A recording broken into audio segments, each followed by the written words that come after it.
அஸ்ஸலாமு அலைக்கும் வரஹ்மத்துல்லாஹி வபரகாத்துஹு. அல்ஹம்துலில்லா.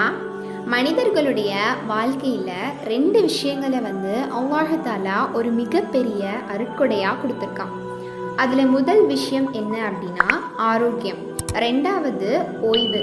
இந்த ரெண்டு விஷயங்களையும் மனிதன் சரியாக பயன்படுத்துறது கிடையாது. அதாவது அந்த விஷயங்களை வேஸ்ட் பண்ணுறான் அப்படின்னு சொல்லி நபி ஸல்லல்லாஹு அலைஹி வஸல்லம் அவங்க ரொம்ப வருத்தத்தோடு சொல்லியிருக்காங்க.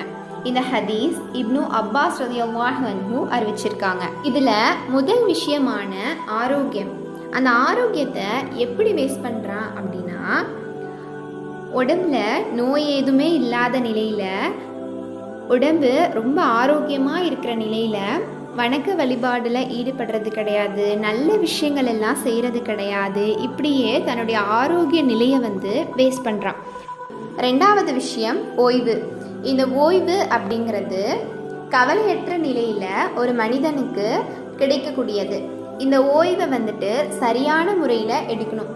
ஒரு மிஷின் கூட அதனுடைய ஒர்க்கிங் டைம் முடிஞ்சதுக்கப்புறம் சரியான முறையில் அதுக்கான ரெஸ்ட்டை நம்ம தரல அப்படின்னா அந்த மிஷின் கண்டிப்பாக வீணாயிடும்.